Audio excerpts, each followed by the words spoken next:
ভাইয়া গরুবের দাম হতো 1,45,000 টাকা। আচ্ছা হম হতো হলে দিবেন দেবে 35 হলে দিবেন। এটার দাম কত ভাইয়া? 220, 2,20,000। কয়টা দাঁতছে এটা? 4 দাঁত। কোন জায়গার? জি টইটংয়ের। দাম হতো 150, 1.5 লক্ষ। কয় মন হতে পারে এটা? 4.5 মন মতো আড়িয়ে কেয়াস করছেন। আচ্ছা আচ্ছা মাশাল্লাহ, গরু অনেক সুন্দর একটি গরু। আপনারা দেখতে পাচ্ছেন এই গরুটি বেচা কিনা হয়ে যাচ্ছে। এই গরুটি কত দিয়ে বিক্রি হয়েছে ভাইয়া?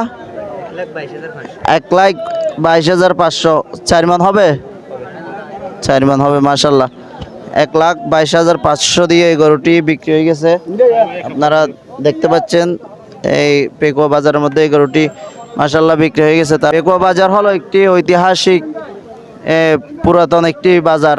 আপনারা বেশিরভাগ মানুষ এখান থেকে গরু ছাগল এখান থেকে ক্রয় করে নিয়ে যায় প্রতি শনিবার এবং মঙ্গলবার এই পেকুয়া বাজারটি এখানে বাজার উঠে।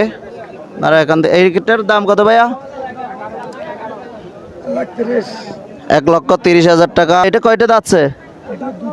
দুইটা যাচ্ছে। কয় মন হতে পারে? 4 মন হবে মাশাল্লাহ। কোন জায়গার গরু ভাইয়া? বাগবাজার কাছে, কাছের গরু। আপনারা দেখতে পাচ্ছেন এখানে। এটা কত দিচ্ছেন দাম আপনার? দুইটা আনছেন ঘরে ফালা গরু? আচ্ছা কত দাম দিচ্ছেন এটা? জি 1,35,000।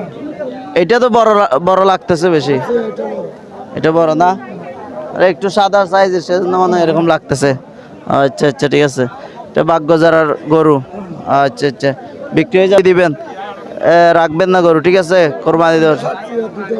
আচ্ছা আচ্ছা ইনশাল্লাহ। আর এই দুইটাও বিক্রি হয়ে যাবে ইনশাল্লাহ। আসসালামু আলাইকুম।